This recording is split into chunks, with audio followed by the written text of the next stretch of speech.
అందరికీ నమస్కారం. ఇందా నుంచి నోట కూడా కొట్టుకుంటుంది, ఏ దడ అలాగే ఉంది. అయితే చాలా అన్నయ్య వెళ్ళే చాలా ఈవెంట్స్ నేను చూస్తూ ఉంటాను. అక్కడ డైరెక్టర్స్ కానీ, యాక్టర్స్ కానీ, ప్రొడ్యూసర్స్ కానీ. అయితే ఒకటి ముఖ్యంగా సుమగారికి నేను థ్యాంక్స్ చెప్పాలి. సుమగారు థ్యాంక్ యూ వెరీ మచ్. అన్నయ్య నా ఎదురుగా లేకుండా కొంచెం వెనకాల పెట్టి నన్ను సేవ్ చేశారు. నేను కొంచెం టెన్షన్ లేకుండా మాట్లాడచ్చు. అయితే చాలా చాలా ప్రీ రిలీజ్ ఈవెంట్స్లో డైరెక్టర్స్ కానీ, యాక్టర్స్ కానీ మాట్లాడేటప్పుడు ఏం మాట్లాడాలో తెలియట్లేదు అని అనేవారు. అదేంటి అన్నయ్య ఈవెంట్కి వస్తే ఏం మాట్లాడాలో తెలియకపోవడం ఏంటి, ప్రాక్టీస్ చేస్తే మాట్లాడేవచ్చు కదా అనుకున్నాను. లాస్ట్ 4 రోజుల నుంచి నేను ప్రాక్టీస్ చేసింది ఐపీఎస్ ఐఏఎస్ అయ్యి ఉంటే నిజంగా ఈ పాటి కలెక్టర్ కమిషనర్ అయ్యేవాడిని. అయినా ఇప్పటికీ నాకు వచ్చిన ఫస్ట్ మాట ఏం మాట్లాడాలో తెలియట్లేదు. ఐ థింక్ అది అన్నయ్య ఆరా అలాంటిది. ఎంత ప్రిపేర్ అయినా ఆయన ఎదురుగా ఉన్నప్పుడు నోట్లోంచి మాట రాదు. అన్నయ్య మామూలుగా సినిమాలు రిలీజ్ అయిన తర్వాత హిట్ అవుతాయి. నేను ఆనెస్ట్గా చెప్తున్నాను, మా సినిమా ఆల్రెడీ హిట్టే. మీరు ప్రీ రిలీజ్ ఈవెంట్ రావడం మా సినిమా చాలా పెద్ద హిట్. అది మా టీం అంతా మేము నమ్ముతున్నాం. అండ్ ఎక్కడో వైజాగ్లో ఆయన చూద్దామని లాఠీ దెబ్బలు తిన్నప్పటి నుంచి ఆయన చేసిన స్టంట్లన్నీ నేను ప్రాక్టీస్ చేసి ఈ పచ్చబొట్టు పొడిపించుకున్నప్పటి నుంచి, దీన్ని పచ్చబొట్టు అంటాను నేను ఈ దెబ్బని.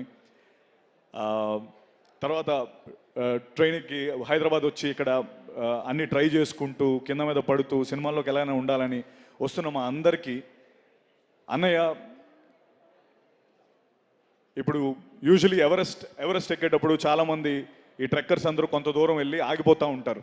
ఎందుకంటే వాళ్ళకి వెనక్కి వెళ్ళిపోదాం అనుకుంటారు. నిస్పృహ, నిరాశతో చాలా టెన్షన్ పడుతూ ఉన్నప్పుడు ఆ శిఖరం పైన ఒక జెండా కనిపించినప్పుడు వాళ్ళందరిలో మళ్ళీ శక్తి పుంజుకొని ముందరికి వెళ్తూ ఉంటారు.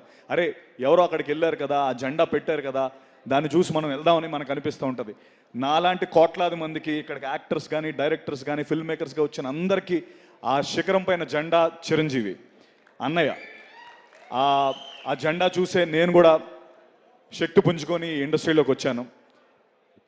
అంటే అన్నయ్య గురించి చెప్పాలంటే మామూలుగా మన అమ్మమ్మ నానమ్మల చీరలు నెక్స్ట్ జనరేషన్కి వెళ్తూ ఉంటాయి. తాతగారి వాచ్, ఇంక్ పెన్ను, లేకపోతే అన్నయ్య సైకిల్ నెక్స్ట్ జనరేషన్కి వెళ్తూ ఉంటాయి. అవన్నీ తరతరాలు మారుతూ ఉంటాయి. దానికో వీలునామా అక్కర్లేదు, తరతరాలు మారే ఆస్తి. అన్నయ్య తరతరాలు వీలునామా లేకుండా మారే ఆస్తి. నేను అది నా లైఫ్లో చూశాను. నేను రౌడీ అల్లుడు సినిమా నా ఫస్ట్ సినిమా. తర్వాత మా ఇంట్లో నేను ఠాగూర్ తీసుకెళ్ళాను. మా బుడ్డోడు నిక్కీగాడు నన్ను వాల్టర్ వేరేగా 3 సార్లు పట్టుకెళ్ళాడు. So every generation celebrate this name called Chiranjeevi. And అంటే అన్నయ్యతో నాకు నేను చాలా దగ్గర నుంచి అన్నయ్యని ట్రావెల్ అయ్యాను. అయితే అంటారు కదా, నెవర్ మీట్ యువర్ హీరోస్ అంటారు. అది ఒక సేయింగ్ ఉంది, నెవర్ మీట్ యువర్ హీరోస్. ఎందుకంటే దూరం నుంచి మనం అభిమానించి ఆదరించే మన హీరోస్ దగ్గరికి వెళ్ళేటప్పుడు వీళ్ళు కూడా మనుషులేనా అని అనిపిస్తూ ఉంటుందని దాని గురించి చెప్పిన సేయింగ్. నేను టేక్ మై వర్డ్ అండి, నేను అన్నయ్యని అట్లీస్ట్ ఒక 100 సార్లు కలిసి ఉంటాను. ఆయన he's definitely 100 times than what he is on the screen. అన్నయ్య 100 రెట్లు గొప్ప వ్యక్తి. అండ్ దానికి ఆయన దగ్గర నుంచి చూసే చాలామంది చెప్పే మాట ఇది. అంటే భయ్య ఒక్క నిమిషం, ఇక్కడ ఏదో జరుగుతుంది, నేను అసలే టెన్షన్లో ఉన్నాను, మళ్ళీ మీరు. థ్యాంక్ యూ అన్నయ్య, thank you for setting the Indian film standards so high. నేను అంటే మీ డాన్సులు చూశాను, మీరు డూప్స్ లేకుండా స్టంట్స్ ఇవన్నీ చూసి సినిమాల్లోకి వద్దామని నాకు మిమ్మల్ని చూసిన తర్వాత నిజంగా నాకు చాలా భయం వేసింది. ఎందుకంటే బాలచంద్ర గారు అన్నట్టు he's a combination of Rajinikanth and Kamal Haasan అని ఒక లైన్ ఉంటుంది. అది ఎందుకంటే నువ్వు ఇక్కడికి వస్తే మీడియోక్రిటీతో రాకు, హార్డ్ వర్క్ అండ్ సిన్సియారిటీ అనే 2 ఎలిమెంట్స్ని గుండె నిండా నింపుకొని రా. ఊరికి ఏదో వచ్చేస్తాను మీడియోక్రిటీగా ఇక్కడికి వస్తానని వచ్చేవాళ్ళు రావద్దు అని చెప్పి ఇండియన్ ఫిల్మ్ స్టాండర్డ్స్నే ఒక పెద్ద పొజిషన్లో పెట్టిన వ్యక్తి చిరంజీవి గారు. అది ఎవ్రీ ఇండస్ట్రీ, ఇప్పుడు ధనంజయ్ మాట్లాడి ఉండొచ్చు, లేకపోతే బాలా వాళ్ళు మాట్లాడి ఉండొచ్చు, వాళ్ళందరికీ ఒక కామన్ రెస్పెక్ట్ అన్నయ్య అంటే, because he set the bar so high. And thank you very much for that అన్నయ్య. అండ్ జీబ్రా విషయానికి వస్తే జీబ్రా ఫిల్మ్ నాకు ఏ టైంలో వచ్చిందంటే నాకు అందరూ ఇండస్ట్రీకి అందరూ ఇండస్ట్రీలోకి వచ్చి ఇక్కడే సెటిల్ అయిపోదామని వస్తారు. అండ్ ఇక్కడే ఎలాగో ఒకలాగా కింద మీద పడి ఇక్కడే సెటిల్ అవుదామని వస్తారు. అయితే ఆ ప్రాసెస్లో నేను కూడా చాలా రోల్స్ చేశాను. చాలా అంటే ఎలాగైనా లైమ్ లైట్లోకి రావాలి, చిన్న చిన్న రోల్స్ చేసుకుంటూ ముందరకు వచ్చాను. అలాగే నేను హీరో రోల్స్ కూడా చేశాను.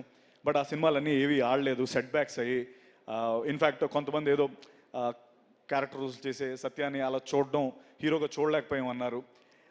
నిజంగా చాలా లోలో ఉన్నప్పుడు, అండ్ నేను ఇది ఎప్పుడు ఈ విషయం చెప్పాలి, నేను చాలా లోలో ఉన్నప్పుడు నాకు ఒక లైట్, ఒక దీపంలో వచ్చిన వ్యక్తి అది మెగాస్టార్ చిరంజీవి గారు. అది ఎందుకో చెప్తాను నేను.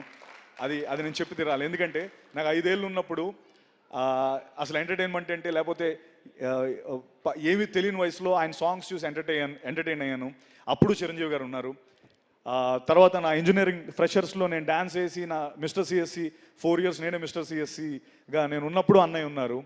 తర్వాత నేను ఇండస్ట్రీలోకి రావడానికి నేను వచ్చేటప్పుడు ఎవరు నా ఇన్స్పిరేషన్ అంటే అప్పుడు అన్నయ్య ఉన్నారు. మా బుడ్డోడు పుట్టినప్పుడు కోవిడ్లో పుట్టాడు, వాడికి ఫస్ట్ గిఫ్ట్ అన్నయ్య ఇచ్చారు, అప్పుడు కూడా అన్నయ్య ఉన్నారు. అండ్ నేను చాలా లోలో ఉన్నప్పుడు నేను అన్నయ్య అందరూ ఇలా అంటే నేను ఇండస్ట్రీ నన్ను రోల్స్ చేసుకోమంటుంది, లేకపోతే నాకు అంటే నీకు హీరో రోల్స్ కాదు, నువ్వు ఇదైతే ఇంకెక్కువ డబ్బు సంపాదిస్తావు అని కొంచెం చాలా లోలో ఉన్నప్పుడు, సినిమాలు రానప్పుడు నాకు అన్నయ్య పిలిచి ఒక మాట చెప్పారు. ఏంటంటే, సత్య నేను ఈ పర్టికులర్ పాత్ర నీకు ఇస్తున్నానని నువ్వు వేరేగా అనుకోకు, నేను ఎందుకు ఇస్తున్నానో నీకు రీజన్ చెప్తాను. చిరంజీవి ఎదురుగా నువ్వు నించోని ఒక ప్రతినాయకుడి పాత్రలో నువ్వు కనబడితే ఇప్పుడు నువ్వు ఒక 3 తెలుసు, రేపొద్దున 10 మందికి తెలుస్తావు అని. ఇది నీకోసం నేను చెప్తున్నాను, నువ్వు చేస్తే ఎవరో ఒకరు అరే చిరంజీవికి ఎదురుగా నించొని బాగా చేశాడని అంటారు, నీకు ప్రొడ్యూసర్స్ వస్తారు, నీకు ఎక్కువ మంది నీకు విజిబిలిటీ వస్తుంది అని నాకు ఆ సినిమా చేయించారు. Trust me, that is the biggest high in my life. God father అనే సినిమా నా బిగ్గెస్ట్ హై. ఎందుకంటే అన్న ఈ విషయం నేను చెప్పాలి. ఎందుకంటే నేను గాడ్ ఫాదర్ సెట్స్లోకి వెళ్తున్నప్పుడు కానీ లేకపోతే ఇండస్ట్రీలో చాలామంది వ్యక్తులు కానీ అరే చిరంజీవి ఎదురుగా ఎవరు సత్యదేవ్ అంట, చిరంజీవి ఎదురుగా ఆ వ్యక్తి ఏంటి, ఆయనకి సరిపోడనో లేకపోతే ఇన్ఫ్యాక్ట్ నేను అది చాలాసార్లు ఫీల్ అయినా. అన్నయ్య మీరు పర్లేదా అంటే, నేను సెట్స్లోకి వెళ్తున్నప్పుడు కూడా అంటే అది వాళ్ళ తప్పు కాదు, అరే వాళ్ళ చూపులు నాకు తగిలేవి. అంటే ఈడు నడుచుకొని వెళ్ళిపోతున్నాడు, చిరంజీవి గారి సెట్ ఇది, ఈడు విలన్ ఏంటి, లేకపోతే ఈడు ప్రతినాయకుడు ఏంటి అని అనుకుంటున్నప్పుడు ఆ హాల్ చివర్లో కుర్చీలో కూర్చొని ఒక చిన్న స్మైల్, ఆ గ్రే స్మైల్తో చూస్తూ సత్య మై బాయ్ కమ్ హియర్ అని నన్ను పిలిచిన, కమ్ హియర్ బ్రదర్ అని చెప్పి కూర్చోబెట్టి, ఏంటి నీకు ఏమైనా టెన్షన్గా ఉందా లేకపోతే ఏమైనా, ట్రస్ట్ మీ, ఎవ్వరు నేను నమ్మక్కర్లేదు, నేను నమ్ముతున్నాను. సినిమా రిలీజ్ అయిన తర్వాత నువ్వు చూడు అని చెప్పి first day morning US show పడిపోయిన తర్వాత God father film first US show పడిపోయిన తర్వాత మార్నింగ్ 6 o'clock అన్నయ్య నాకు ఫోన్ చేసి, నేను చెప్పానా ఇదే జరుగుతుందని చెప్పానా, ఏం రాశారు చూసావా నీ గురించి అని చెప్పి ఫోన్ చేసి, నాకు నిజంగా ఆ రోజు కంట్లో నీళ్ళు తిరిగాయి. అంటే ఎస్, నేను ఏం సాధించాననడానికి చిరంజీవి గారి నమ్మకాన్ని నిలబెట్టాను, అది చాలు నాకు. అంటే అండ్ అనయ్య మీరు ఆ రోజు ఎందుకు అది జీబ్రా ఎందుకు కనెక్ట్ అయింది, ఎందుకు ఇది వెరీ ఇంపార్టెంట్ ఫర్ జీబ్రా అంటే, ఆ రోజు మీరు చెప్పిందే గాడ్ ఫాదర్ సినిమాలో చిరంజీవి గారు ఇతను పెట్టారు అన్న నమ్మకంతోనే బాలా, దినేష్, ఎస్ఎన్ రెడ్డి గారు నాకు ఈ సినిమా ఇచ్చారు అన్నయ్య, జీబ్రా అనే సినిమా. సో మీరు చెప్పిందే జరిగింది. ఈ సినిమా చూసి నీకు ఇంకా పెద్ద సినిమా వస్తుందని చెప్పారు. ఇది నా biggest film in my life, my career. ఇంత డబ్బు పెట్టి బాలా, దినేష్ గారు, ఎస్ఎన్ రెడ్డి అన్న ఈ సినిమాకి ఇంత డబ్బు పెట్టి నాకు ఇంత పెద్ద క్యాన్వస్ ఇచ్చారు. ఆ సినిమాకి కూడా అన్నయ్య రావడం, దాన్ని మళ్ళీ ముందు నాకు ఎంకరేజ్మెంట్ ఇవ్వడం, నేను ఇది ఎప్పటికీ మర్చిపోలేను. నేను ఒకటే చెప్తున్నాను మీ అందరికీ, ఈ సినిమా నా డెబ్యూ లాంటిది. ఎందుకంటే ఇప్పటి వరకు నాకు ఇంత కాస్ట్ కానీ లేకపోతే ఇంత మంచి యాక్టర్స్ కానీ ఇంతమంది టెక్నీషియన్స్ కానీ నాకు ఒక డెబ్యూ ఫిల్మ్కి ఓ హీరోకి దొరికేలాంటి అంత మంచి కాస్ట్ దొరికింది, టెక్నీషియన్స్ దొరికారు. అండ్ నేను ఒకటి ప్రామిస్ చేయగలుగుతాను, ఇప్పుడు వరకు చేశాను, సెట్ బ్యాక్స్ చూశాను, అండ్ అన్నయ్య ప్రోత్సాహంతో ఈ సినిమా, నేను నిజంగా చెప్తున్నాను, is this zebra is dedicated to అన్నయ్య బికాస్ అన్నయ్య వల్లే నాకు ఈ సినిమా వచ్చింది, అన్నయ్య గారు చెప్పిన మాట వల్లే నాకు ఈ సినిమా వచ్చింది. And thank you. అండ్ నేను చెప్తున్నాను, ఇక్కడ నుంచి నెక్స్ట్ ఫుల్ బాటిల్ అనే సినిమా రాబోతుంది. అందులో నేను ఒక తాగుబోతు క్యారెక్టర్, ఒక ఆటో డ్రైవర్ క్యారెక్టర్ చేశాను. అది కూడా సూపర్ ఎంటర్టైనర్, అది క్రేజీ ఎంటర్టైన్. ఇక్కడ నుంచి ఐ ప్రామిస్ యూ ఒక కొత్త సత్యదేవన్ మీరు చూస్తారు. నేను I make sure I give you the best films and love you all for always encouraging me. And just Bala Dinesh, thank you. ఎంతో దీంతో మీరు మా తెలుగు ల్యాండ్లోకి వచ్చి ఈ సినిమా చేద్దాం అనుకుంటున్నారు. థ్యాంక్ యూ రెడ్ అన్న, థ్యాంక్ యూ వెరీ మచ్. మీ సపోర్ట్ నేను ఎప్పటికీ మర్చిపోలేను. You're the backbone of the film. అలాగే Dhana, my brother, we became so, అంటే ధనా కెరియర్ నా కెరియర్ ఆల్మోస్ట్ ఒకలాగే ఉంటుంది. అండ్ మీ ఇద్దరం దాని గురించి ఎప్పుడు మాట్లాడుకుంటాం. ఇన్ఫ్యాక్ట్ నాకు ఎప్పుడైనా ఇంకా నేను అంటే నా మీదకి ఏదైనా నేను వచ్చిందంటే ఫస్ట్ ధనాకు ఫోన్ చేసి, ధనా నాకు ఇలా ప్రాబ్లం ఉందని చెప్పి అంత క్లోజ్ అయ్యాం. Thank you Dhana. And Eshwar Karthik definitely buddy. జనరల్గా నా లెవెల్ వరకు వచ్చేటప్పటికి స్క్రిప్ట్స్ అన్నీ ఫిల్టర్ అయిపోతాయి, బట్ నాకు ఫస్ట్ ఈ కథ తెచ్చినందుకు నేను నీకు రుణపడి ఉంటాను Eshwar. Thank you so much. And one last time sorry Prashanth, thank you Prashanth, busy స్కెడ్యూల్లో వచ్చావు. Thank you very much. Ravi గారు, thank you so much sir, ఈ సినిమాని సపోర్ట్ చేస్తున్నందుకు thank you very much. Amrita, Jennifer, thank you very much. And megastar, నేను అంటే నేను ఇంకా చాలా మాట్లాడదాం అనుకున్నాను గురు. నాకు నిజంగా ఇప్పటికీ ఆ టెన్షన్ ఇంకా ఆడుతూనే ఉంది. అంటే ఇక్కడ వచ్చిన చాలామంది నాకు ఫోన్లు చేసి నేను ఈ ఈవెంట్కి రావాలని చాలామంది అడిగారు, బట్ నేను ఓన్లీ కొంతమందికి అకామిడేట్ చేయగలను. వాళ్ళందరూ ఒక్కసారి ఆనండి తెలుస్తుంది అందరికి.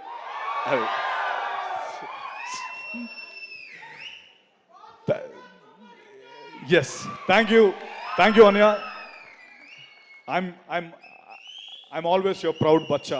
That's all I can say. Thank you.